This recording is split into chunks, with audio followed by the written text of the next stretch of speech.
जसजसा पावसाळा जवळ येतोय ना, तसं एवढं भारी वाटत आहे ना, का मापच नाही डायरेक्ट. म्हणजे काय सांगावं तुम्हाला आणि पावसाचंच थोडेफार हालही होते शेतकऱ्याचे. पण काय करणार, आता पुढच्या सुरुवातीसाठी पावसाची एवढी गरज आहे ना, का मापच नाही डायरेक्ट. त्याच्यामुळं मग कांदे-बिंदे झाकून घ्यावं लागत आहे आणि मग येणाऱ्या पावसाचं मस्तपैकी स्वागत करावं लागतं.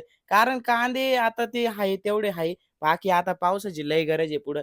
मग ते झाकलेले कांदे सगळे झाकून-पाकून घ्यायचे आणि मग मस्तपैकी पावसाचा आनंद घ्यायचा.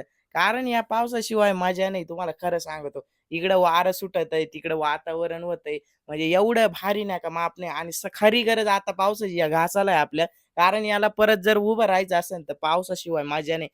तुमच्याकडे होतंय का असं वातावरण पावसाचं?